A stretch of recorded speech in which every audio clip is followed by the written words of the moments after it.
Gloire à toi, Seigneur Jésus. Gloire à toi, notre Dieu.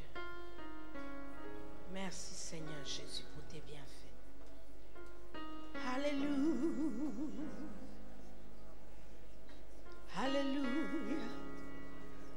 Bonjour, frères et sœurs. Bonjour. Bonne année encore une fois. Si on n'a pas eu l'occasion de se souhaiter bonne année, vous pouvez vous souhaiter bonne année, des bonnes choses, des bénédictions. Alléluia, la grâce du Seigneur. Nous sommes encore ensemble pour 52 semaines pour bénir le Seigneur. Non, je ne me tairai pas. Non, je ne me tairai pas. Je vais toujours louer le Seigneur. Alléluia. 52 semaines encore. Nous allons célébrer le Seigneur ensemble. Pouvons prendre nos Bibles dans le livre de Lamentations, s'il vous plaît.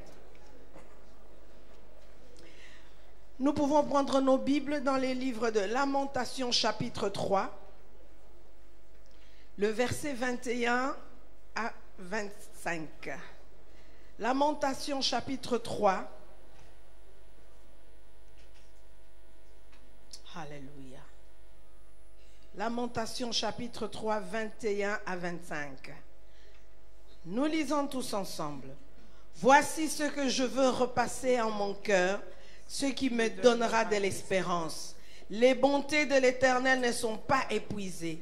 Ses compassions ne sont pas à leur terme. Elles se renouvellent chaque matin. Oh, que ta fidélité est grande. L'Éternel est mon partage, dit mon âme. C'est pourquoi je veux espérer en lui. L'Éternel a de la bonté pour qui espère en lui, pour l'âme qui le cherche. Amen. Amen. L'Éternel a de la bonté pour la nouvelle Jérusalem. Amen. Amen. Amen. Nous pouvons nous tenir debout et nous voulons bénir le roi de gloire, celui qui a de la bonté pour nous. Ces bontés se renouvellent encore dans cette année 2020 pour son église, pour nos familles, pour partout où nous sommes. Ces bontés se renouvellent. Élevons nos voix, bénissons le Seigneur. Bénis ton roi, celui qui est bon, qui a de la bonté pour toi. Alléluia. Oh Seigneur, je t'exalterai toujours. Je t'exalterai toujours. Alléluia. Je bénirai l'Éternel en tout temps. Sa louange sera toujours dans ma bouche. Oh, je t'exalterai. Parce que tu es mon Dieu. Tu es ma vie. Merci pour tes bontés que tu as renouvelées aujourd'hui dans la Nouvelle Jérusalem.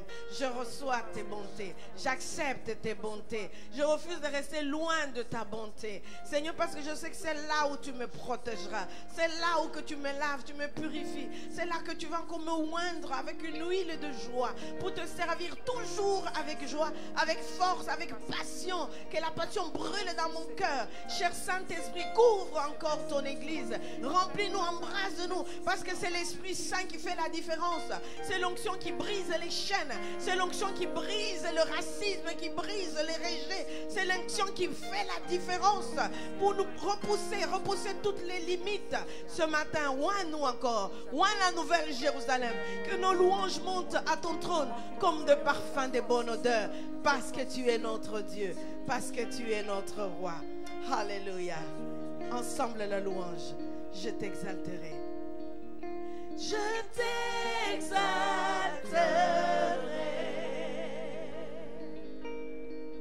Je t'exalterai.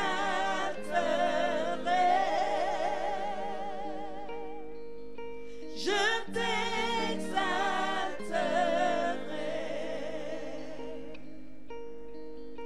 Tu es mon Dieu. Déclare-le bien haut et fort dans cette foule ce matin. Je t'exalterai. C'est une consacration, Seigneur. Je t'exalterai.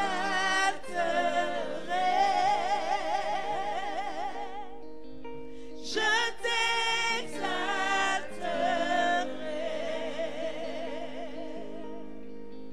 Tu es mon Dieu. Déclare-le encore bien fort. Alléluia.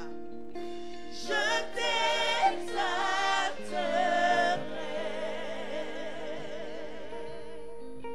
Je t'exalterai.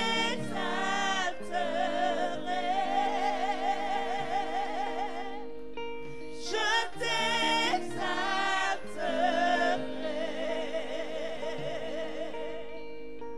Tu es mon Dieu. avec moi. Tu es avec moi. Tu es avec moi. Tu es avec moi. Je ne crains rien. Alléluia. Encore une fois, tu es avec moi. Tu es avec moi. Sois assuré de sa présence. Tu es avec moi. Oh, Tu es avec moi. je ne crains rien. Je ne crains rien. Ma forteresse. Ma forteresse, mon seul abri, mon trésor est en toi. Ami et roi, élu de Dieu, tu es ça. Ma forteresse. Mon seul abri, mon trésor est en toi. Ami et roi, élu de Dieu, tu es. Encore une fois, ma forteresse. Il est Mon seul abri, Il est mon seul abri, mon trésor. Ami et moi, ami et roi. il est l'île. Tu es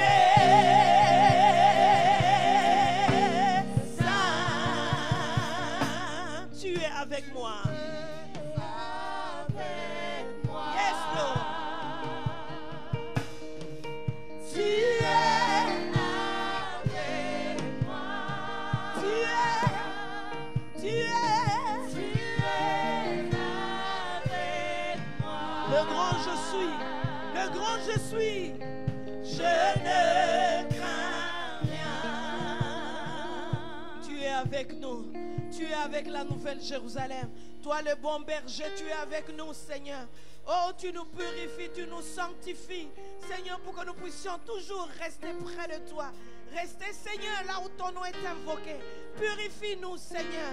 Communique-nous ta sainteté. Communique-nous ta justice. Communique-nous ta droiture. Oh, Seigneur, que ta vérité soit à nous. Sanctifie, Seigneur, nos motivations dans tout ce que nous faisons. Nous voulons avoir un cœur pur, Seigneur, pour t'honorer.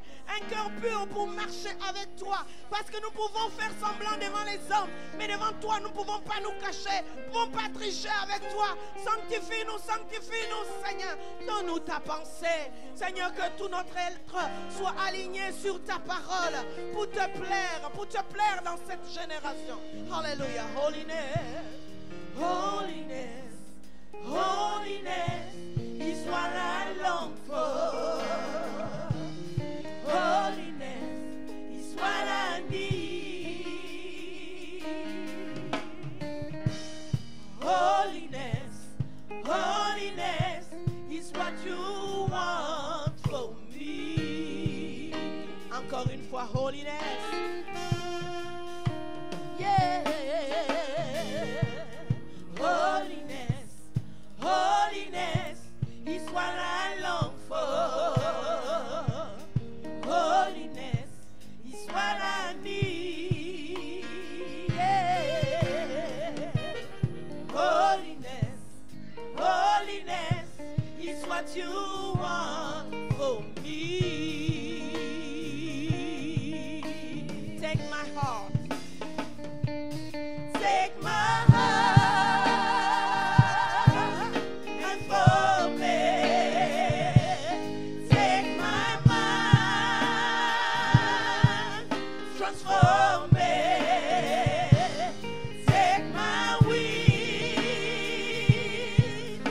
conformé to you, to you, to you. Take my heart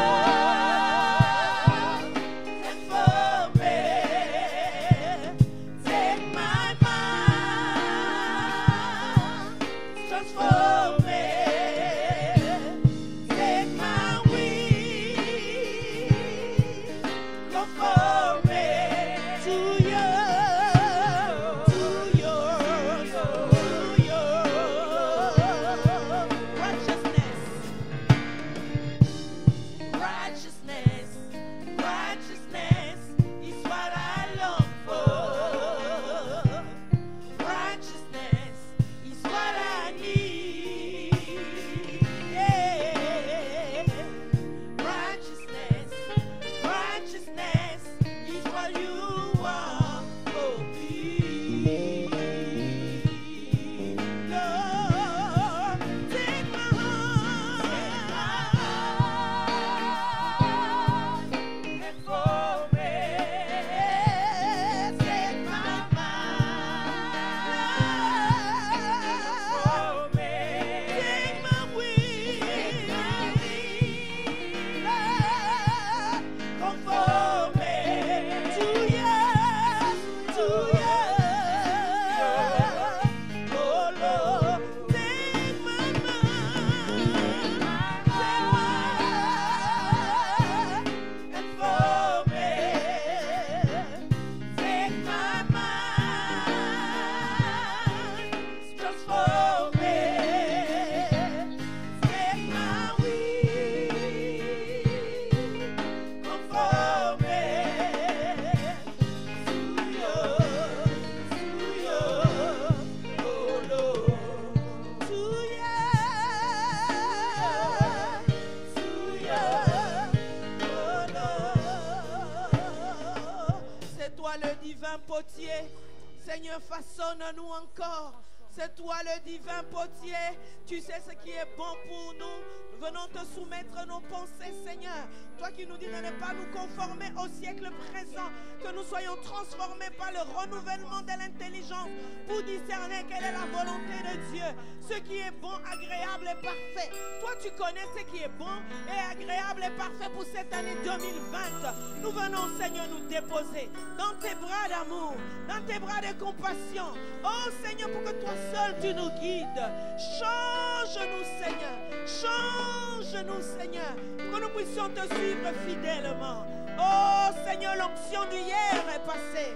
Nous avons besoin d'une nouvelle huile fraîche pour te suivre selon ta sainte volonté. Alléluia. Je t'ai brisé. Comment? Je t'ai brisé, vide et sans espoir. Ta grâce m'a trouvé, m'a restauré. Je n'ai rien en moi, mais tel que je suis, tu me libères, tu me libères. Ma sainte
prends nos échecs, tu prends nos faiblesses, tu places ton trésor dans des vases d'argile.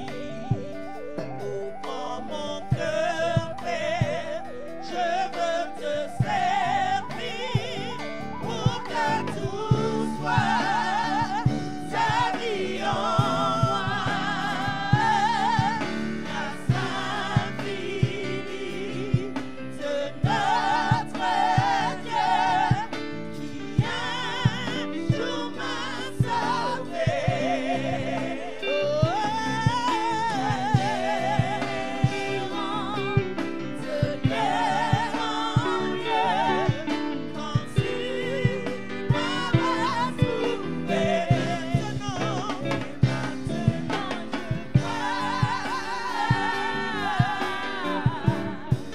je vois l'amour, la grâce dans tes yeux, donnant ta vie pour moi,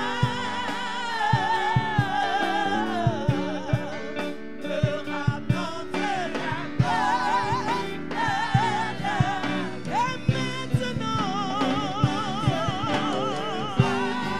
Et je vois l'amour, la dans tes yeux, donnant ta vie pour moi, me ramenant de la mort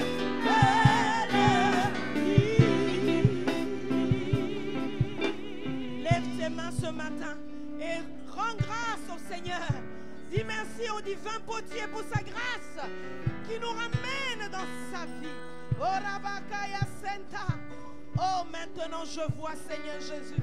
Merci d'envoyer ton Esprit Saint pour ouvrir les yeux, pour ouvrir nos yeux pour que nous puissions voir ta gloire, te toucher, Seigneur Jésus. Alléluia, vivre ta sainte présence, vivre, Seigneur, tout ce que tu as préparé pour nous.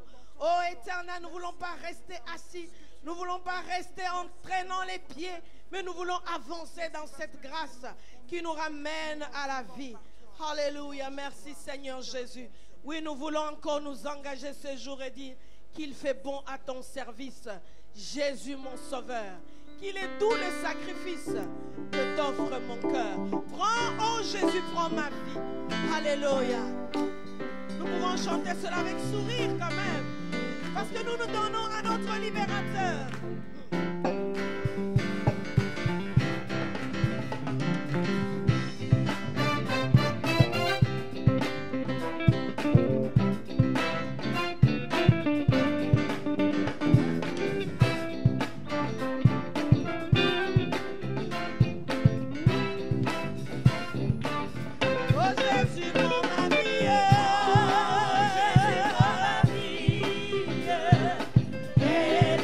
Tout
Acclame ton Seigneur.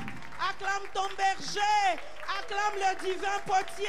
Celui qui nous tient par la main. Celui qui a posé son regard d'amour sur nous.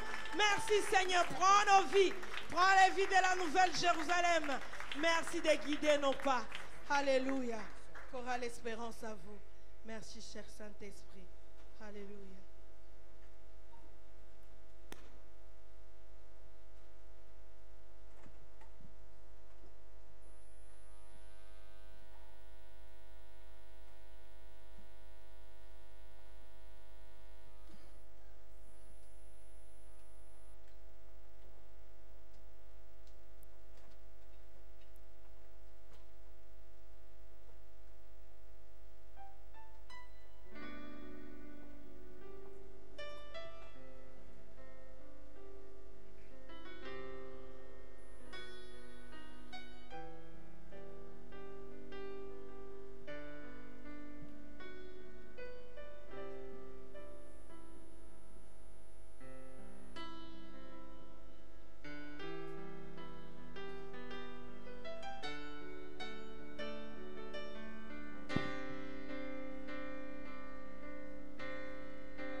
Jésus, le maître du ciel et de la terre. Je me confie. Ensemble, disons-lui, en toi, Jésus, en toi, je me confie. Alléluia. Nous voulons qu'il démarre cette année avec nous.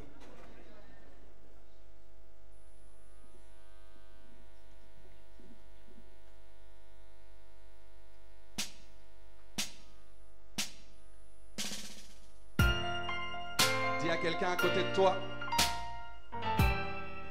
dis-lui c'est l'année de la grâce. C'est l'année de la grâce.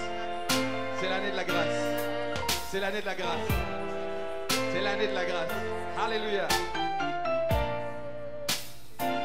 C'est une nouvelle année. C'est une nouvelle saison. Le Seigneur te donne, il me donne une chance de repartir à zéro. C'est une nouvelle. C'est une nouvelle année. C'est une nouvelle saison. Les pendules et les horloges sont remises à zéro. Et le Seigneur nous donne une nouvelle chance de repartir à zéro. À zéro. De repartir à zéro. À zéro. Reprenons encore ce cœur espérance. C'est une nouvelle. C'est une nouvelle année. C'est une nouvelle saison, frères et sœurs. Les pendules et les horloges sont remises. Et le Seigneur te donne, il me donne une nouvelle chance de repartir à zéro. À zéro. À zéro. À zéro. À zéro. À zéro. Nous allons aller dans le couplet. Allez, espérance. Hey. Nous sommes déterminés. Nous sommes déterminés. Aller de l'avant. Oh oui, oh oui. Et avec le Seigneur. Avec le Seigneur. En 2020, nous vaincrons. En 2020, nous vaincrons. Rien ne nous arrêtera. Hey! Rien ne nous arrêtera. Nous irons. Nous irons de l'avant. Oh oui, oh oui. Et avec le Seigneur. Avec le Seigneur. En 2020, c'est une nouvelle année. C'est une nouvelle année. C'est une nouvelle saison. La saison de la grâce de Dieu en action. Les pendules et les horloges sont remises. Et le Seigneur te donne, il me donne, il nous donne de repartir à zéro. Mon frère redit, à zéro. À zéro. À zéro. À zéro. Béné. À zéro. Nous allons encore passer dans le couplet. Oh! Hey! Nous sommes déterminés. Aller de l'avant. Nous sommes déterminés. Oh oui! Oh oui! Et avec le Seigneur. Avec le Seigneur. En 2020, nous vaincrons. Je cherche des vainqueurs. En 2020, rien ne nous arrêtera. Rien ne nous arrêtera. Nous irons. Nous irons de l'avant. Oh oui! Oh oui! Et avec le Seigneur. Avec le Seigneur. Nous entrons dans ma partie préférée. Alors, on bouge. Le Seigneur nous donne à chacun d'entre nous une nouvelle chance de repartir à zéro. La vie est comme une vague dans laquelle tu entres. Obéissance, obéissance, persévérance, dans la prière, dans la communion. Dieu nous donne une nouvelle chance de repartir à zéro. Dieu nous donne une nouvelle chance de repartir à zéro. Repartir à zéro. Repartir à zéro. Repartir à zéro. Repartir à zéro. Repartir à zéro. Repartir à zéro. Repartir à zéro. donne une nouvelle chance de repartir à zéro. Dieu nous donne une nouvelle chance de repartir à zéro. Repartir à zéro. Repartir à zéro. Repartir à zéro. Malembe, malembe, malembe. Repartir à zéro.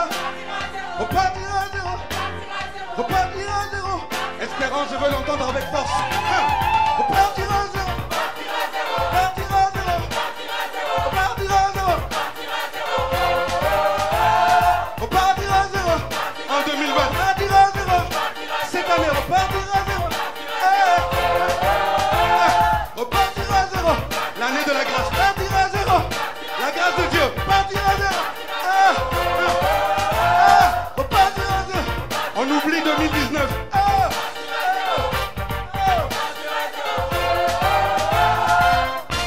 Alléluia. Dis à quelqu'un à côté de toi, Dieu est bon. Dieu est bon. L'année de la grâce en action. La grâce de Dieu. Le Seigneur nous permet de repartir à zéro. À zéro.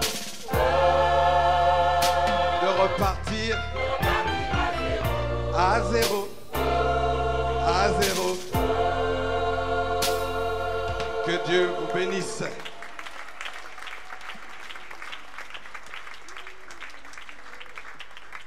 De repartir à zéro. Le bishop disait toujours, quand l'année commence, elle est vierge pour tout le monde. Tout dépend de ce que toi tu vas mettre dedans. Amen. Avec Jésus, nous allons avoir la victoire. Nous allons vaincre. Je vous prie de vous tenir debout. Alléluia. Et préparez nos cœurs avant d'écouter la parole ce matin. Qui suis-je pour que tu te souviennes de moi? Qui suis-je, Seigneur, pour que tu me donnes encore une nouvelle chance pour repartir à nouveau? Hein? Qui suis-je? Qui sommes-nous? Dieu nous a fait grâce. Alléluia. Alors ne foulons pas cette grâce aux pieds. Donnons-nous au Seigneur. Pasteur. Qui suis-je pour que tu te rappelles? Et qui suis-je pour que tu te souviennes de moi? Je suis étonné quand je m'aperçois que je suis exaucé quand je crie à toi. Qui suis-je pour que tu te rappelles de moi? Et qui suis-je pour que tu te souviennes de moi? Oui, je suis honoré d'être devant toi et je viens t'apporter le meilleur de moi. Je te donne mon cœur en vivant sacrifice. Je te donne mes mains, elles sont à ton service. Je te donne mon cœur et mon âme, faisant ce que tu veux. Je ne te refuserai rien. Mais je te donne mon cœur en vivant sacrifice. Seigneur, je te donne tes mains, elles sont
Et je viens t'apporter le meilleur de moi.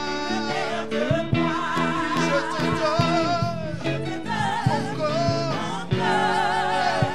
en vivant sacrifice. Je te donne mes mains, mes mains. Et je te donne mon cœur, mon âme. Faisons ce que tu veux.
renouveler notre engagement envers toi.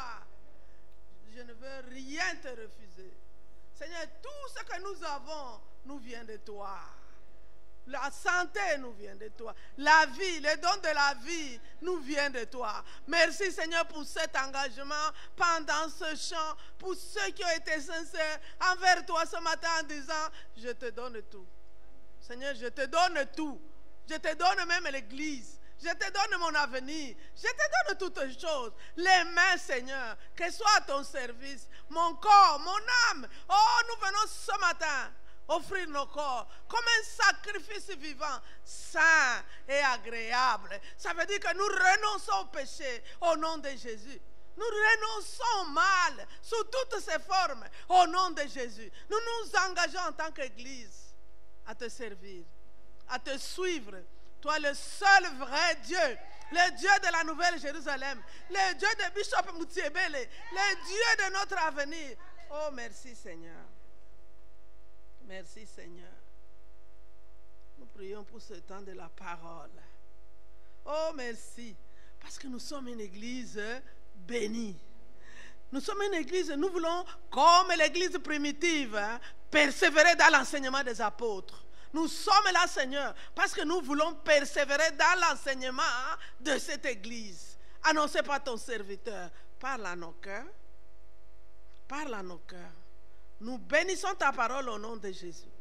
Nous bénissons et nous acceptons ta parole au nom de Jésus. Nous prions pour ton serviteur. Oins-le, Seigneur, qui parle de ta part. Seigneur, qui parle comme annonçant des oracles. Utilise-le pour ta seule gloire.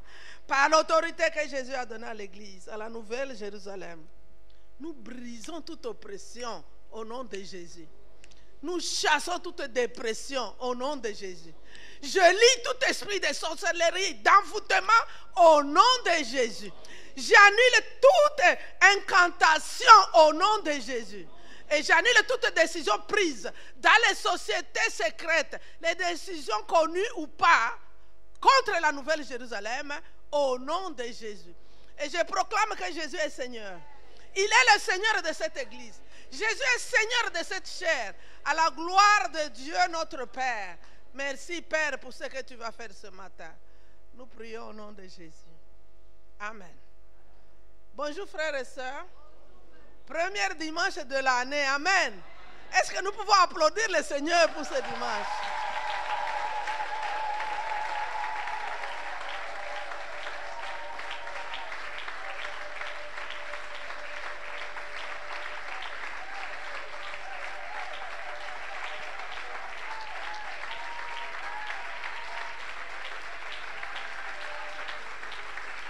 Amen, amen, amen. Amen. Nous allons faire la déclaration de la foi de l'Église universelle. Nous disons tous ensemble, je crois en Dieu, le Père Tout-Puissant, Créateur du ciel et de la terre. Je crois en Jésus-Christ, son Fils unique, notre Seigneur, qui a été conçu du Saint-Esprit et qui est né de la Vierge Marie. Il a souffert sous Ponce Pilate. Il a été crucifié. Il est mort. Il a été enseveli. Il est descendu au séjour des morts. Le troisième jour, il est ressuscité des morts. Il est monté au ciel. Il s'est assis à la droite de Dieu, le Père Tout-Puissant. Et il viendra de là pour juger les vivants et les morts. Je crois au Saint-Esprit. Je crois à la Sainte Église, la communion des saints, à la rémission du péché, à la résurrection du corps et à la vie éternelle. Amen. Nous allons proclamer la loi de Dieu qui se trouve dans le livre d'Exode, chapitre 20, verset 1 à 17. Nous disons tous ensemble. Alors, Dieu prononça toutes ces paroles en disant, je suis l'Éternel ton Dieu, qui t'a fait sortir du pays d'Égypte, de la maison de servitude. Tu n'auras point d'autre Dieu devant ma face. Tu ne te feras point d'image taillée, ni de représentation quelconque. Les choses qui sont en haut dans les cieux, qui sont en bas sur la terre, et qui sont dans les eaux plus bas que la terre. Tu ne te prosterneras point devant terre, et tu ne les serviras point. Car moi, l'Éternel ton Dieu, je suis un Dieu jaloux, qui punit l'iniquité des pères sur les enfants, jusqu'à la 3e et à la 4e génération de ceux qui me haïssent, et qui fait miséricorde jusqu'à 1000 générations à ceux qui m'aiment et qui gardent mes commandements. Tu ne prendras point le nom de l'Éternel ton Dieu, car l'Éternel ne laissera point impuni celui qui prendra son nom. Souviens-toi du jour du repos pour le sanctifier. Tu travailleras 6 jours et tu feras tout ton ouvrage. Mais le 7e jour est le jour du repos de l'Éternel ton Dieu. Tu ne feras aucun ouvrage, ni toi, ni ta fille, ni ton serviteur, ni ta servante, ni ton bétail, ni l'étranger qui est dans tes portes.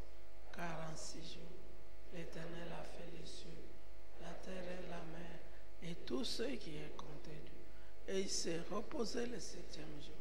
C'est pourquoi l'Éternel a béni le jour du repos et l'a sanctifié. Honore ton père et ta mère, afin que tes jours se prolongent dans le pays que l'Éternel ton Dieu te donne. Tu ne tueras point, tu Tu ne porteras point d'adultère. Tu ne déroberas point. Tu ne porteras point de tout contre ton prochain. Tu ne convoiteras point la maison de ton prochain. Tu ne convoiteras point la femme de ton prochain, ni son serviteur, ni sa servante, ni ton bœuf, ni son âne, ni aucune chose qui appartient à ton prochain. Amen. Bonne année. Maintenant, nous allons accueillir la parole qui sera annoncée par notre pasteur, Didier Moutébélé.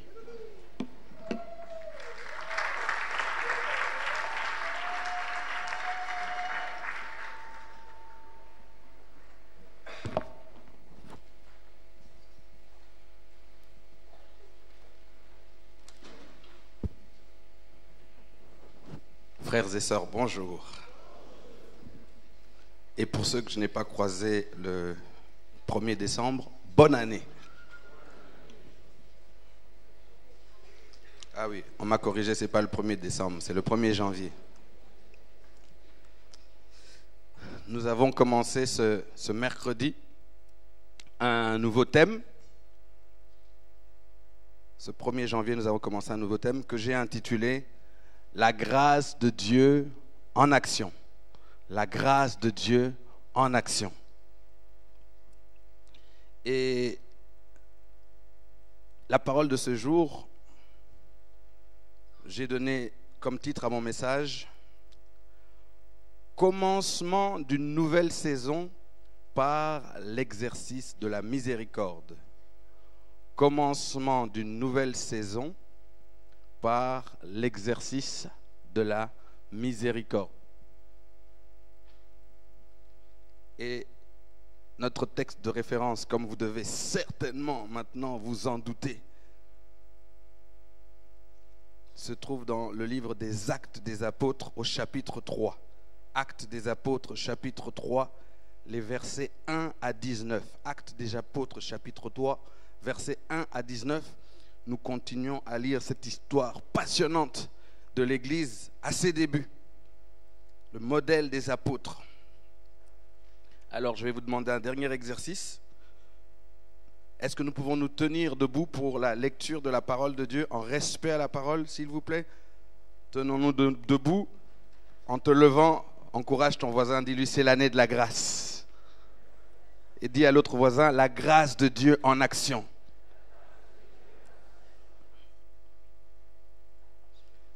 Actes 3, 1 à 19, nous lisons.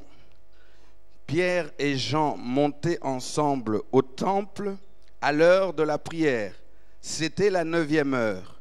Il y avait un homme boiteux de naissance qu'on portait et qu'on plaçait tous les jours à la porte du temple, appelé la Belle, pour qu'il demandât l'aumône à ceux qui entraient dans le temple. Cet homme, voyant Pierre et Jean qui allaient y entrer, leur demanda l'aumône. Pierre, de même que Jean, fixa les yeux sur lui et dit « Regarde-nous ». Et il les regardait attentivement, s'attendant à recevoir de quelque chose. Alors Pierre lui dit « Je n'ai ni argent ni or, mais ce que j'ai, je te le donne. Au nom de Jésus-Christ de Nazareth, lève-toi et marche. » Et le prenant par la main droite, il le fit lever. Au même instant, ses pieds et ses chevilles devinrent fermes. D'un saut, il fut debout et il se mit à marcher. Il entra avec eux dans le temple, marchant, sautant et louant Dieu. Tout le monde le vit marchant et louant Dieu. Il reconnaissait que c'était celui qui était assis à la belle porte du temple pour demander l'aumône. Et il fut rempli d'étonnement et de surprise au sujet de ce qui lui était arrivé. Comme le boiteux qui avait été guéri ne quittait pas Pierre et Jean, tout le peuple étonné accourut vers eux au portique dit de Salomon. Pierre, voyant cela, dit au peuple, « Hommes israélites, pourquoi vous étonnez-vous de cela? Pourquoi avez-vous les regards fixés sur nous comme si c'était par notre propre puissance ou par notre propre piété que nous eussions fait marcher cet homme? Le Dieu d'Abraham, d'Isaac et de Jacob, le Dieu de nos pères a glorifié son Fils Jésus que vous avez livré et renié devant Pilate, qui était d'avis qu'on le relâchât. Vous avez renié le Saint-Esprit et le juste, et nous allons relire le verset 14. Vous avez renié le Saint et le juste, et vous avez demandé qu'on vous accordât la grâce d'un meurtrier. Vous avez fait mourir le prince de la vie, que Dieu a ressuscité des morts. Nous en sommes témoins. C'est par la foi en son nom que son nom a raffermi celui que vous voyez et connaissez. C'est la foi en lui qui a donné à cet homme cette entière guérison en présence de vous tous. Et maintenant, frères, je sais que vous avez agi par ignorance, ainsi que vos chefs. Mais Dieu a accompli de la sorte ce qu'il avait annoncé d'avance par la bouche de tous ses prophètes, que son Christ devait souffrir. Repentez-vous donc et convertissez-vous pour que vos péchés soient effacés. Nous terminons là. Vous pouvez vous asseoir, s'il vous plaît. Alléluia.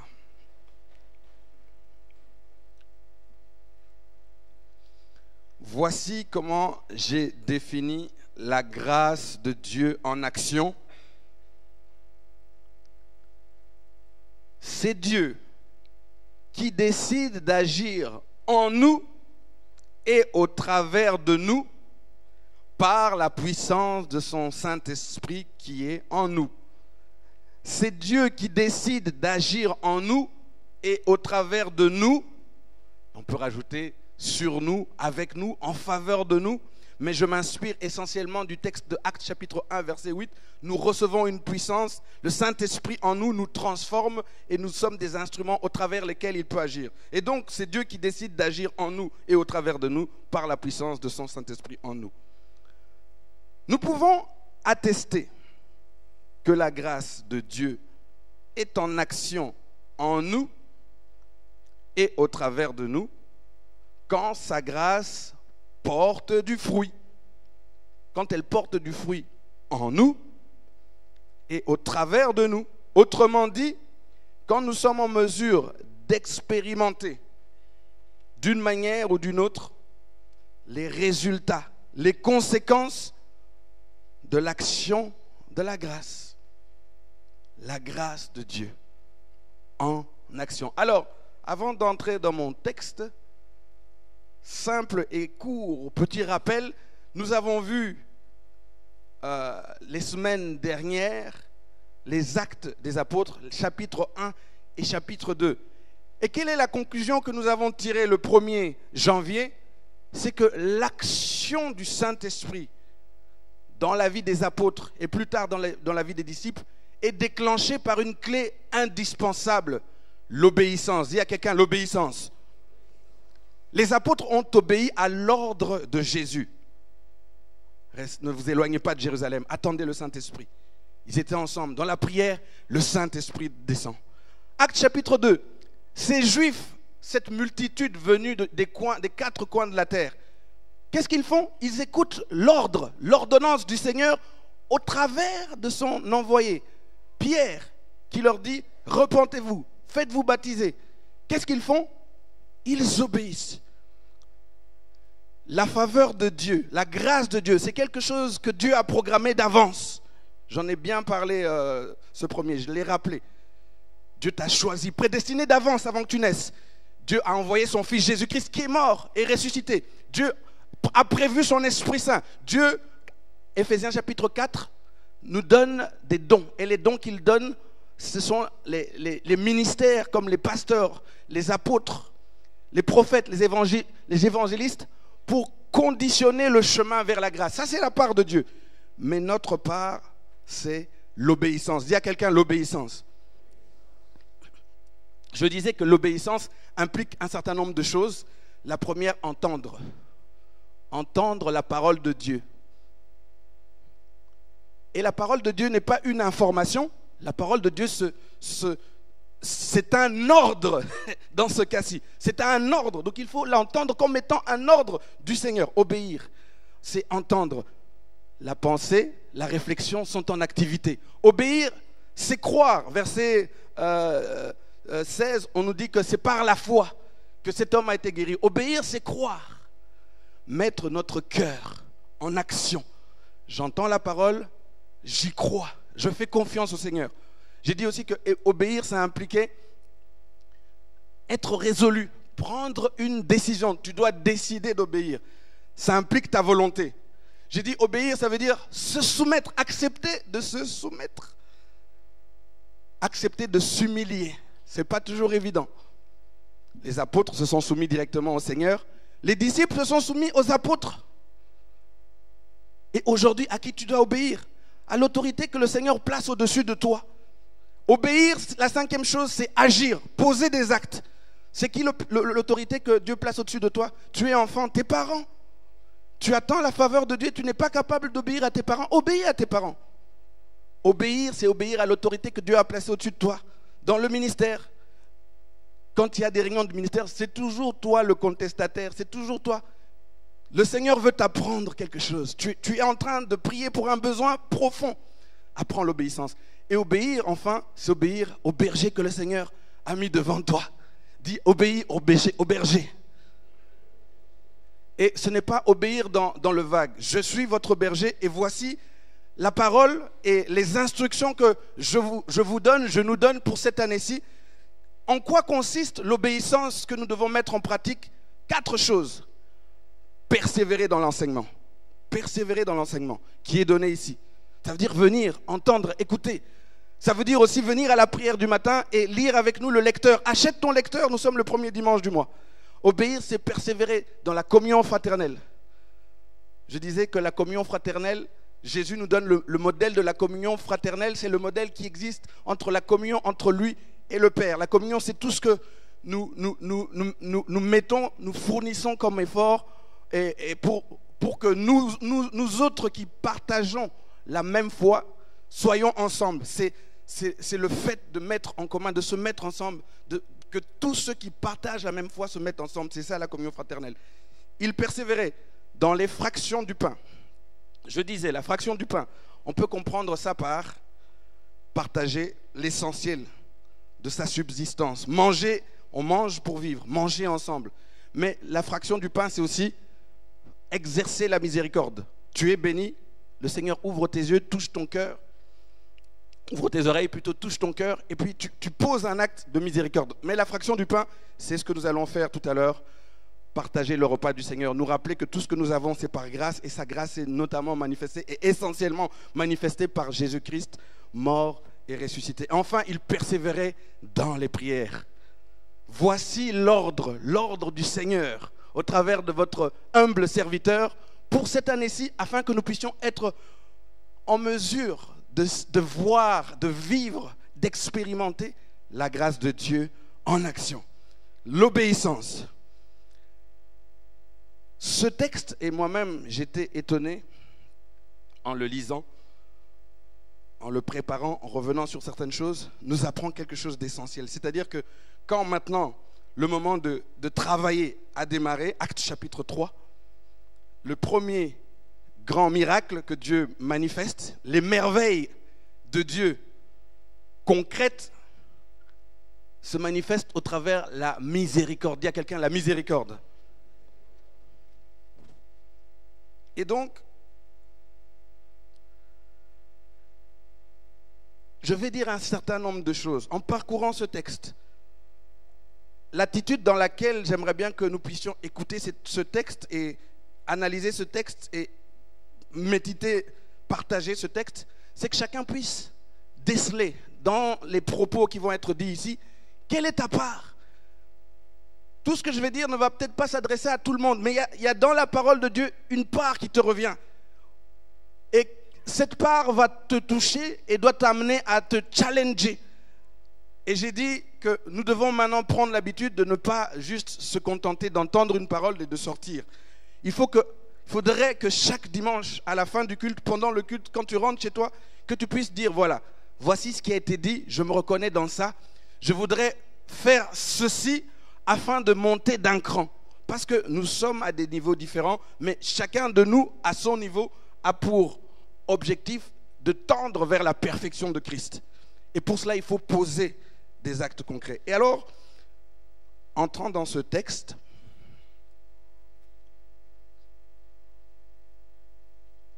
je voudrais qu'on se mette dans un premier temps du point de vue du paralytique, de ce boiteux qui est boiteux depuis sa naissance. Parce que je pense qu'il y a des choses que le Seigneur veut dire à certaines personnes, en particulier aujourd'hui.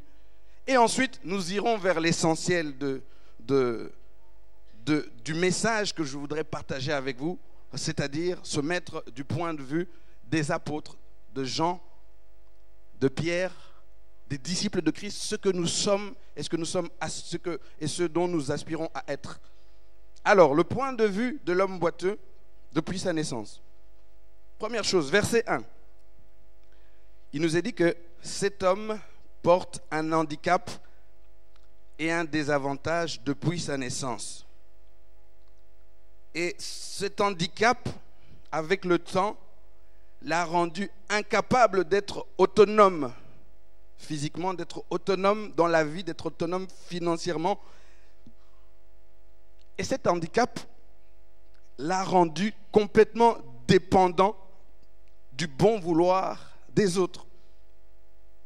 Et je suis conscient qu'alors que nous entrons dans cette nouvelle année de la grâce de Dieu, que certains d'entre nous, plusieurs d'entre nous, alors que nous parlons des merveilles de Dieu, de ce que Dieu peut faire en nous et au travers de nous, certains d'entre nous ont traîné jusqu'en 2020 des situations compliquées. Des malheurs que tu portes, des peines que tu portes, parfois c'est à cause de ta faute, mais parfois aussi tu n'as rien fait comme cet homme. Il est né comme ça, il n'a pas choisi cela. Indépendant de sa volonté. Je voudrais dire à quelqu'un ce matin, durant cette année de la grâce, Dieu a un regard posé sur toi. Il y a encore de l'espoir. L'année de la grâce, c'est ça. Il y a encore de l'espoir. Parce que la grâce, c'est d'abord la décision de Dieu. C'est d'abord le projet de Dieu. Et puis ça arrive sur nous. Et c'est là que le Seigneur va t'amener à un nouveau niveau d'obéissance. Disons ensemble, un nouveau niveau d'obéissance. La deuxième chose, nous dit ce texte, ce monsieur demande l'aumône à ceux qui entrent dans le temple. Ce qui est encourageant dans ce texte, c'est que ce monsieur n'est pas loin de la maison du Seigneur. C'est vrai, il n'est pas dedans, ça aurait été encore mieux. Mais il n'est pas loin de la maison du Seigneur. Alors je dis encore à quelqu'un qui vit des malheurs, qui l'a traîné depuis 2016, 2017, 2014 et qui sont entrés avec lui en 2020, ne t'éloigne pas de la maison du Seigneur. Ne t'éloigne pas de Jérusalem.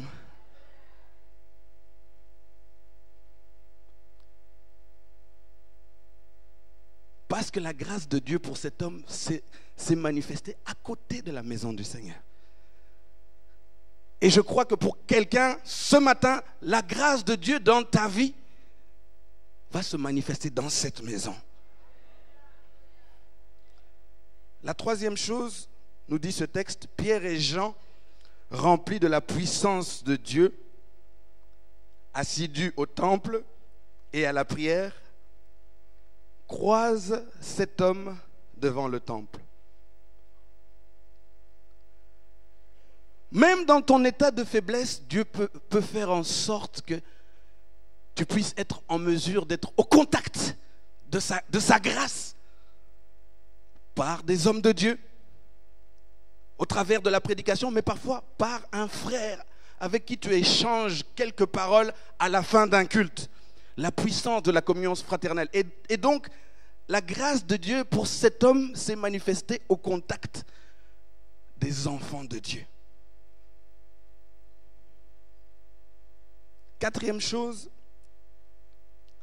cet homme, voyant Pierre et Jean, il ne pense même pas à son problème fondamental, à son problème essentiel. Sa préoccupation du moment, c'est parer à l'urgence, manger. Il demande l'aumône sans savoir à qui il demande l'aumône et sans savoir que ces personnes à qui il demandait l'aumône avaient quelque chose de plus grand. Et peut-être toi aussi qui passes par cette période difficile, qui a traîné en 2020 ce poids, ce malheur, cette prière inexaucée, cette chose qui te fait pleurer devant le Seigneur. À un moment, pour parer à l'urgence, tu as même peut-être arrêté de prier pour ce besoin-là. Pas parce que ta foi t'a dit, c'est bon, Dieu s'en occupe. Non, c'est parce qu'à un moment, tu te dis, bon, Seigneur, bon, ce problème-là, peut-être tu ne l'as pas réglé, mais s'il te plaît, règle-moi celui-là. Et je sais que certains passent par là. C'est-à-dire qu'à un moment, tu as même mis de côté l'essentiel. Parce que le problème est tellement percutant, te fait mal. Mais je peux dire que Dieu peut passer au-dessus de ta prière et venir toucher ton problème parce que tu es à l'endroit où il faut. C'est ça l'année de la grâce. Et quand on nous dit que le Saint-Esprit intercède pour nous par des soupirs inexprimables, le texte original parle de gémissements. Ce n'est pas comme je l'entends de temps en temps où on pense que nous, êtres humains, nous pouvons imiter ce que le Saint-Esprit fait par nos prières. Non, ce n'est pas ça. C'est-à-dire que c'est un langage que toi et moi, auquel nous n'avons pas encore accès. Ça se règle directement entre le Père et le Saint-Esprit. Toi, tu es en train de demander l'aumône, le Saint-Esprit souffle au Père. Guérison. Guérison. Toi, tu es en train de demander l'argent, le Saint-Esprit souffle. Bébé miracle. Bébé miracle. Toi, tu es en train de demander l'argent. Le Saint-Esprit touche. Chômage, il a besoin de travail. C'est des choses comme ça. Toi, tu pries pour des petites choses. Le Saint-Esprit dit, salut de son papa. Le Saint-Esprit dit que son fils revienne. Amen. Amen. Et donc, je veux m'adresser, avant d'avancer dans ce texte, pour dire que 2020 ne doit pas laisser quelqu'un au bord du chemin. Après, nous allons voir quelle est notre part à nous, les disciples. Mais je sais que certains se sentent peut-être encore largués. La grâce de Dieu est en action cette année. 5e chose, Pierre ne répond pas directement à la demande. Le monsieur demande l'argent, mais voyant plus loin, Pierre lui demande de se lever. Pierre lui demande de se lever. Et qu'est-ce que fait cet homme? Il obéit. Alors, l'obéissance de cet homme, elle est particulière. On nous dit que Pierre l'aide à se lever. Ça veut dire quoi? C'est que dans ton obéissance, accepte l'aide que le Seigneur te tend, mon frère. Parfois, nous sommes tellement meurtris que nous nous fermons complètement. Alors que Dieu se suscite un envoyé par lequel la réponse à ton problème peut venir. L'obéissance, ça consiste aussi à être ouvert. Que le Seigneur puisse utiliser quelqu'un pour t'aider à te relever. Ça a l'air anodin, mais parfois il arrive, tu vas vers quelqu'un, tu connais son besoin, tu viens avec de bonnes intentions, mais il a tellement mal qu'il dit non, laisse-moi tranquille. Ne prie pas pour moi. J'ai entendu ça récemment. Ne prie même pas pour moi. Il ne faut pas en vouloir à personne, c'est-à-dire le mal est tellement enfoui. Mais je veux dire à quelqu'un ce matin, laisse ton cœur s'ouvrir et que le Seigneur puisse utiliser quelqu'un à côté de toi. C'est l'année de la grâce. Et quand cet homme accepte, il vit les merveilles de Dieu et sa vie devient un miracle vivant des merveilles de Dieu. Et les conséquences, je vais les dire rapidement. La première chose, il se tient sur ses pieds, il vit son miracle. Il a ce qu'il n'avait même pas demandé. C'est incroyable. Il n'a pas demandé.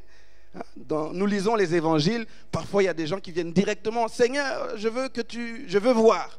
Lui, il n'a même pas fait ça. C'est la grâce de Dieu. Dis, c'est la grâce de Dieu. Mais nous voulons comprendre que le Seigneur veut, dans cette année-ci, pour nous faire bénéficier de cette grâce, pour toi, ça doit passer par l'obéissance. Ça doit passer par l'obéissance. Il marche. Il saute. Alléluia. Il entre dans le temple. Il ne se contente plus de rester à l'extérieur. Je disais que le train de la Nouvelle Jérusalem est en marche sur cette gare sur laquelle tu es en train d'essayer d'avancer lentement. Quand le Seigneur touche te touche et que tu acceptes que le Seigneur utilise quelqu'un pour te toucher, entre dans le train. Entre dans le train. Il est entré dans le temple. Il loue Dieu. Et sa guérison est authentifiée par tous ceux qui le connaissaient. Ces gens-là sont dans l'étonnement. Et puis on nous dit, le peuple étonné. Donc ceux qui étaient là par hasard ou pas loin sont étonnés et ils accourent. Parce que cet homme est la manifestation en chair et en os des merveilles de Dieu. La manifestation en chair et en os de la grâce de Dieu en action. Et donc je voulais commencer par ce point-là pour m'adresser à tous ceux qui ont le cœur en peine, qui ont du mal à cause d'un certain nombre de malheurs. Le Seigneur ne t'oublie pas non plus cette année-ci. Alors le deuxième point, et là on entre dans le cœur de mon message, c'est se mettre du point de vue de Pierre et de Jean, le point de vue des disciples de Christ. N'oublions pas que nous sommes dans une série avec des épisodes. Hein? Et là, nous entrons dans le 6e épisode. Hein? Le 1er janvier, c'était une synthèse, un résumé. Mais là, nous entrons dans le 6e épisode. Et donc, on a envie de voir finalement qu'est-ce qui se passe après tout ce qu'ils ont vécu dans Actes chapitre 1 et chapitre 2. Après qu'ils ont obéi et qu'ils ont été visités par le Saint-Esprit, qu'ils ont parlé des merveilles de Dieu. Après qu'ensemble, comme Église, ils se sont décidés à persévérer dans la prière, dans la parole, à persévérer dans la communion fraternelle, à persévérer dans la fraction du pain, à persévérer dans les prières. C'est important de se rappeler de ça. En général, hein, je suis quelqu'un grandi à l'église, cette histoire, on la raconte comme ça, sortie de son contexte. Oh, les actes des apôtres, alléluia, miracle, guérison. Il y a tout un parcours. Il y a tout un parcours. Et l'obéissance fait partie de ce parcours. C'est pour ça que c'est notre premier mot d'ordre, l'obéissance. Et l'obéissance à quoi? À persévérer dans ces choses. Et la deuxième chose, c'est la miséricorde. Disons la miséricorde. Alors, parcourons simplement ce texte et voyons qu'est-ce que ça nous apprend. La première chose, on nous parle de Pierre et Jean, deux apôtres ensemble. Deux apôtres ensemble. Communion fraternelle, disons communion fraternelle. Alors, ceux qui connaissent un peu la parole de Dieu, on a deux ténors, deux généraux de l'armée de Dieu. Mais il n'y a pas de guerre de généraux. Oh, il n'y a pas de guerre, ils sont ensemble. Pierre, c'est celui quand il a dit une déclaration devant Jésus, Jésus lui dit, tu es Pierre, et sur cette pierre, cette parole, je bâtirai mon église. Pierre, c'est Jésus lui dit, paie mes brebis, il lui donne de grandes responsabilités. Jean, c'est aussi celui dont il est dit que on parle du disciple que Jésus aimait. Et on pense que c'est probablement lui. J'ai envie de dire le chouchou de Jésus. Bon, la Bible ne le dit pas. Mais en tout cas, ça veut dire que c'était deux personnes très importantes. Mais ils avançaient ensemble. Et 2020, c'est une année où nous devons avancer ensemble. Disons ensemble, fini la guerre des généraux. On n'a pas besoin, c'est fini. On doit avancer ensemble. Hein? Je vais avancer et puis vous voyez que, oh, moi, je commence à me disputer avec papa qui me pilla tout pour savoir qui a plus d'onction entre le pasteur des couples et le pasteur principal. Vraiment. Est-ce qu'on a besoin de ça? Non, on n'a pas besoin de ça. On a besoin de travailler ensemble. Deuxième chose, ils vont dans le temple. Donc, imaginez-vous tout ce qui s'est passé dans Acte 1 et chapitre 2. Oh, la visitation du Saint-Esprit, merveille de Dieu, miracle, conversion. Et puis ils vont simplement, comme ils faisaient avant, comme ils avaient toujours coutume de faire, aller dans le temple. Assidus au temple. C'est-à-dire que peut-être que toi tu vas vivre un truc que moi, peut-être même je ne vivrai jamais. Gloire à Dieu. Mais retourne à la maison. Reviens à la maison. Reviens à la maison. L'obéissance, c'est ça aussi, c'est ne pas avoir une trop haute opinion de soi-même. Tu sais que tout ce que tu as, ça te vient de Dieu. Et l'apôtre Paul dit, mais si tout ce que tu as, qu'as-tu que tu n'aies reçu? Et si tu l'as reçu et que ça vient de Dieu, pourquoi tu t'enorgueillis? Pourquoi ta tête monte et tu deviens...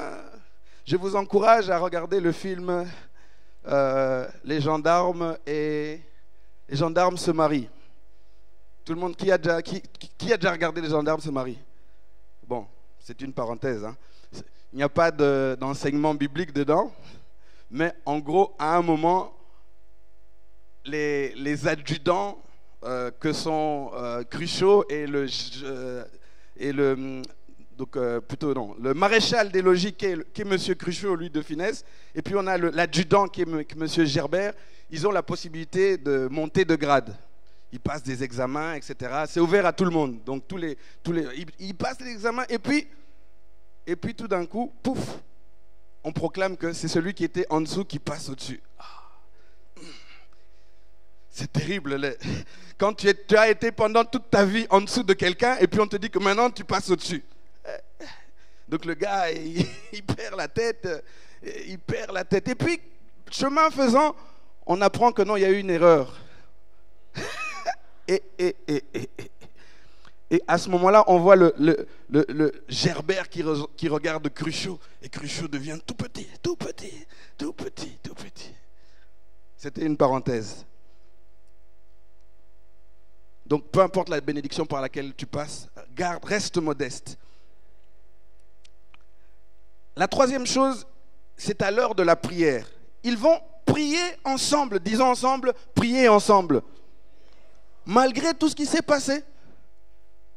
On n'entend pas que Pierre devient, oh non, moi, finalement, Pierre qui se dit, mais en fait, c'est moi qui ai parlé, les 3000 âmes, c'est moi, hein, c'est moi qui ai parlé. Donc vous là, les petits apôtres, non, ils vont prier ensemble. C'est-à-dire que ces choses qui leur ont permis d'arriver à ce niveau, ils continuent à les pratiquer parce que c'est la source, c'est une source d'inspiration et Dieu agit au travers de ces choses-là. La persévérance dans la prière. Quatrième chose, ce n'est pas Pierre ou Jean qui abordent le boiteux, mais c'est le boiteux qui les aborde. C'est-à-dire qu'il nous arrivera de temps en temps de ne pas voir les besoins des gens, même quand ils sont flagrants. C'est pour ça que la vie chrétienne, c'est une école où nous apprenons petit à petit. Donc ils n'ont pas vu. Certains pensent que ce boiteux, même de l'époque de Jésus, était peut-être déjà là. Donc peut-être qu'ils sont juste habitués à le voir. Et parfois nous sommes face au malheur et nous ne le voyons pas. Mais heureusement, Dieu voit. Et Dieu, qui est miséricordieux, fait que dans ce récit, c'est le boiteux qui va vers eux, qui pose sa demande, qui pose sa question. Alors il se passe quelque chose de formidable. Pierre et Jean n'avaient pas vu, mais quand ce boiteux ouvre la bouche, leurs oreilles s'ouvrent. Et la miséricorde, l'exercice de la miséricorde, démarre quand nous sommes attentifs. Nos oreilles s'ouvrent, nos yeux voient. Là maintenant, leurs yeux voient que ce monsieur est boiteux.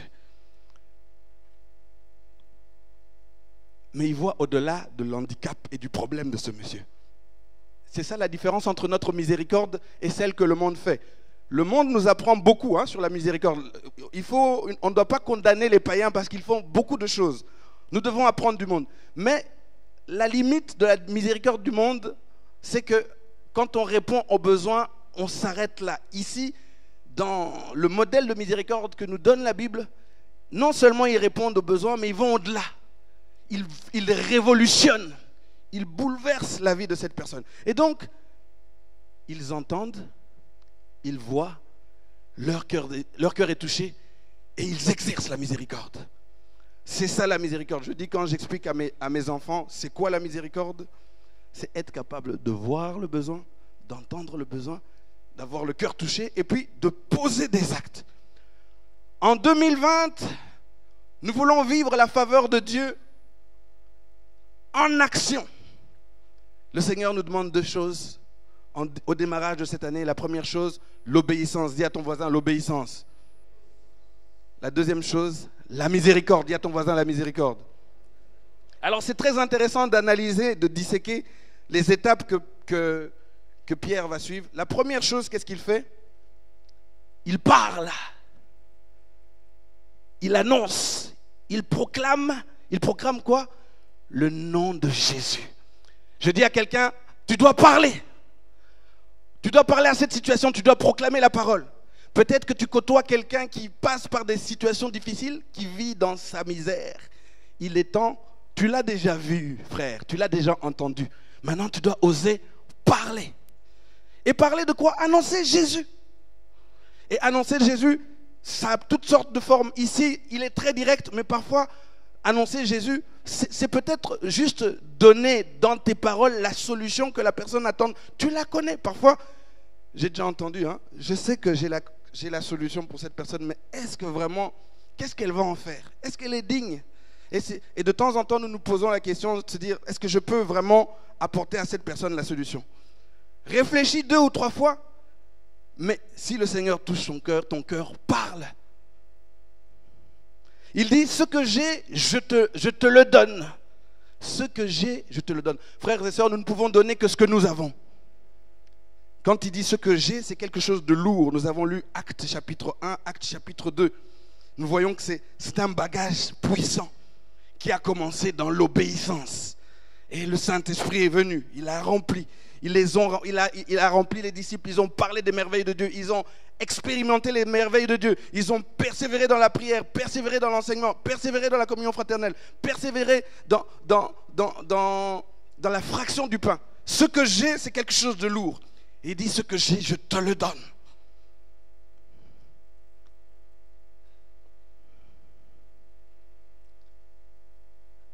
La meilleure action de la miséricorde, c'est de donner Jésus. Deuxième chose, la première chose, Pierre parle. La deuxième chose, il ordonne. Lève-toi et marche. Je dis à quelqu'un, dans certaines situations de ta vie, et dans certaines situations de la vie de ces personnes-là que tu connais, dont tu sais qu'ils ont tel ou tel besoin, c'est le moment d'ordonner à la situation de changer. Mais on n'ordonne pas en désordre. Tu veux ordonner avec quoi? Avec quelle puissance? Et c'est là que je vous rappelle ce texte de Jacques chapitre 4 verset 7. Oui, il nous dit résistez au diable et il fuira loin de vous. Mais avant de résister au diable, il dit soumettez-vous à Dieu. Donc aujourd'hui, si nous voulons être capables d'ordonner à certaines situations, de bouger dans la vie de nos frères, dans la vie de nos sœurs, dans la vie de nos voisins, nous devons d'abord nous soumettre à Dieu. L'obéissance, c'est quand tu es soumis à Dieu que tu as la possibilité d'ordonner et de débloquer les choses. La troisième chose que Pierre fait, il prend la main. Il prend la main. Pierre aide le boiteux. Il l'aide à se lever. Il l'accompagne dans son obéissance. Il l'accompagne vers son miracle. Il l'accompagne vers son salut. La miséricorde, c'est aussi accompagner. Poser un acte. Tu as suffisamment parlé. Maintenant, il faut poser un acte. Dis à ton frère, poser un acte. Alors, les conséquences dans la vie de cet homme, nous les avons dit tout à l'heure. Ce boiteux, ses jambes sont directement touchées. Il se lève, il vit son miracle, marche, saute. Il entre dans le temple, il loue Dieu. Nous avons vu ça tout à l'heure. Et ce qui m'intéresse ici, c'est que dans l'exercice de la miséricorde envers une personne, il y a des bénédictions en cascade qui viennent pour d'autres personnes. Et c'est ce que j'ai appelé les conséquences collatérales. Les conséquences collatérales. Qu'est-ce qu'on lit dans ce texte? Première chose, non seulement cet homme est guéri, mais on nous dit que sa guérison est authentifiée par tous ceux qui le connaissent. Ils sont dans l'étonnement et la surprise. La miséricorde exercée envers une seule personne. Mais toutes ces personnes-là qui venaient régulièrement au temple et qui le voyaient, en le voyant guéri, ça impacte aussi la vie de ces personnes. Ils sont dans un niveau d'étonnement et de questionnement. Et en général, c'est le chemin que le Seigneur utilise pour bénir certaines personnes. D'abord, ils sont étonnés. La deuxième chose, nous dit le texte, c'est que le peuple accourt. Non seulement ceux qui étaient habitués à le voir, ceux qui le connaissaient, mais des gens qui passaient de temps en temps ou qui étaient là un peu par hasard, ils accourent. C'est-à-dire que par l'exercice de la miséricorde envers une seule personne, il y a un peuple nombreux qui accourt. La troisième chose, Pierre, bien sûr, connaissant comment Dieu agit, qu'est-ce qu'il fait? Il en profite pour annoncer les merveilles de Dieu. Il annonce les merveilles de Dieu. Une seule personne a été touchée. À cause de cet acte de miséricorde, d'autres sont touchés. Tu n'as pas idée de ce que ton action de miséricorde non seulement peut faire dans la vie dans la vie de la personne envers qui tu exerces cette miséricorde, mais à d'autres personnes encore. Tu n'as pas idée. C'est une semence qui peut se multiplier. Dis à quelqu'un la multiplication.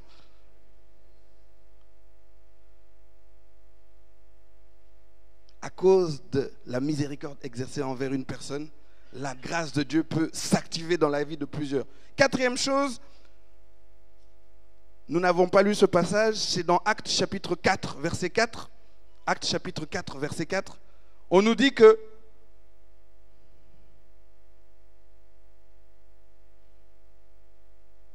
beaucoup crurent, beaucoup de personnes ont cru. Et le nombre de disciples s'éleva à 5000. 5000 disciples. Pouf. Actes chapitre 2, 3000. Actes chapitre 4, 5000. 8000. Nous qui cherchons les fameux 10 000 âmes. Nous avons le secret. L'obéissance. Et l'obéissance nous pousse à persévérer dans l'enseignement, persévérer dans la communion fraternelle, persévérer dans la fraction du pain, persévérer dans la prière ensemble. Et la miséricorde. Voilà le programme de Dieu en ce début d'année pour la nouvelle Jérusalem. L'obéissance et la miséricorde. Romains 10, 17 nous dit que la foi vient de ce qu'on entend et ce qu'on entend vient de la parole de Dieu. Et ces personnes qui étaient là, à cause de la miséricorde exercée envers une seule personne, ont eu l'opportunité d'entendre la parole de Dieu. Et le salut leur a été accordé. Alors, conséquences négatives, il n'y a pas toujours que des bonnes conséquences. C'est ça aussi l'évangile. Dans Actes au chapitre 4, verset 18, Actes chapitre 4, verset 18, on nous dit que, c'est très intéressant, les chefs du peuple, les anciens, les scribes, tous les généraux là, des juifs là, les principaux sacrificateurs. Donc vous voyez tous les généraux, ils convoquent Pierre et Jean. Et qu'est-ce qu'ils font? Ils leur défendent de parler de Jésus. C'est incroyable. Alors on essaie de comprendre en 2020, mais il y a eu un miracle. L'action de Dieu était réelle, était concrète. Les hommes se sont tournés vers Dieu. Mais pourquoi? Ça fait partie des conséquences. La persécution fait partie des conséquences. C'est-à-dire que quand nous exerçons la miséricorde, Dieu fait des bonnes choses, Dieu agit, Dieu ouvre des portes, mais l'opposition sera présente, toujours. Et c'est pour ça que quand Jésus parlant à ses disciples, il dit, celui qui demande des pères, des mères, des frères et des sœurs, je vais les lui donner, je lui donnerai. Celui qui me suit et qui me demande des pères, des frères, des mères, je vais lui donner, mais je donnerai ces choses-là et je donnerai aussi la persécution. Ça fait partie du gage que nous devons avoir. Donc nous devons être conscients de ça. La miséricorde. Alors je tends vers ma conclusion. Les disciples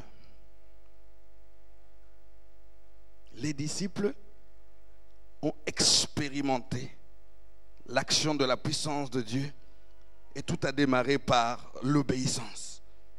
Ils ont obéi, ils ont expérimenté la puissance du Saint-Esprit. Et puis, donc, ça a commencé chez les apôtres et ça s'est répercuté vers d'autres disciples. Et nous voyons que cette expérience de la puissance du Saint-Esprit et cette capacité d'annoncer les merveilles de Dieu, de vivre les merveilles de Dieu, les a poussés dans une vie nouvelle, une vie changée, une vie chrétienne pour les individus et pour l'Église. Et je rappelle, c'est que l'année de la grâce passe par l'obéissance sur ces préceptes importants. Qu'est-ce que les disciples ont fait? Ils ont persévéré. Persévérer dans l'enseignement des apôtres. Oui, vous allez dire, ce monsieur se répète, mais je ne sais pas vous dire autre chose. Persévérer dans la communion fraternelle, persévérer dans la fraction du pain, persévérer dans les prières. Et tout cela l'exercice de tout cela leur a enfin donné l'opportunité d'aller sur le terrain. Et qu'est-ce qu'ils ont commencé à faire? Exercer la miséricorde. Donc tout ce que nous faisons, la communion fraternelle, prière, enseignement, c'est pour que ça puisse nous orienter vers les gens, pour que nous puissions être des sources de bénédiction. Et pour que nous puissions témoigner que nous vivons, nous expérimentons la grâce de Dieu en action. Le texte qui se trouve dans Luc au chapitre 4 verset 18, et là je tends vraiment vers la fin, Luc chapitre 4 verset 18, nous donne un peu un condensé du programme de Jésus-Christ. Qu'est-ce qu'il est venu faire sur la terre? Et nous, étant ses disciples, nous devons tendre vers le Maître. Ça veut dire que le programme qu'il est venu faire sur la terre, c'est aussi notre programme. Quand on nous parle de la miséricorde s'insère dans un programme que Jésus-Christ a défini lui-même. Dans Actes chapitre 4 verset 18, ce sont des choses que nous connaissons. C'est Jésus qui prend le livre d'Ésaïe et il proclame ceci: l'Esprit du Seigneur est sur moi parce qu'il m'a oint. Pourquoi? Pour annoncer une bonne nouvelle aux pauvres. C'est ça l'année de la grâce, annoncer une bonne nouvelle aux pauvres. Il m'a envoyé pour guérir ceux qui ont le cœur blessé. C'est ce que les Jean et Pierre ont fait.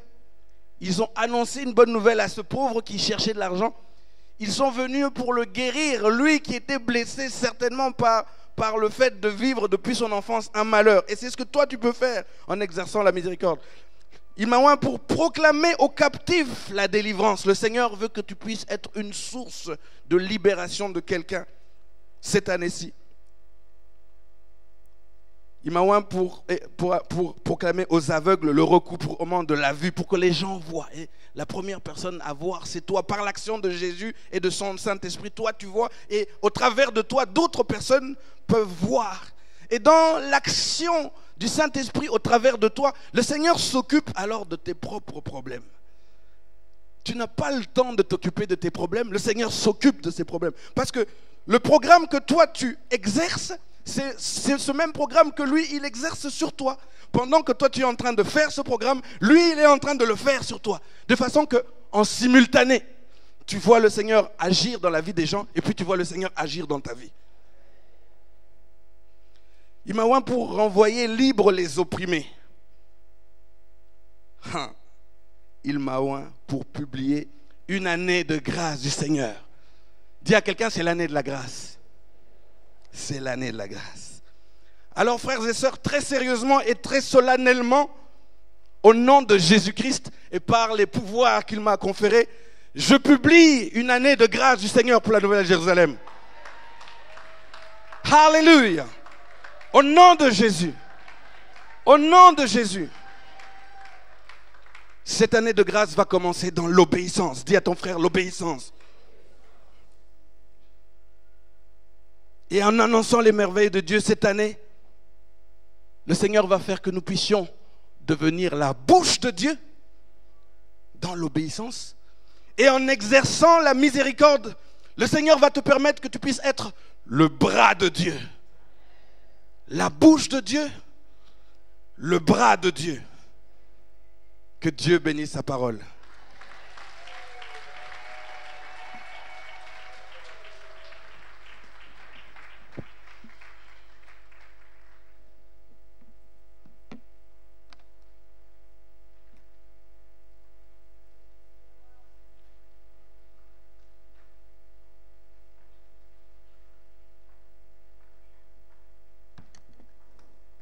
Dieu est bon, nous voulons le crier, Dieu. Est-ce que vous pouvez vous tenir debout, s'il vous plaît? Dieu est bon, n'est plus jamais un doute, Dieu est bon. Oui, c'est bien, Dieu est bon, Dieu est bon. Il est bon, nous voulons le crier, Dieu est bon. Il est bon, le célébrer.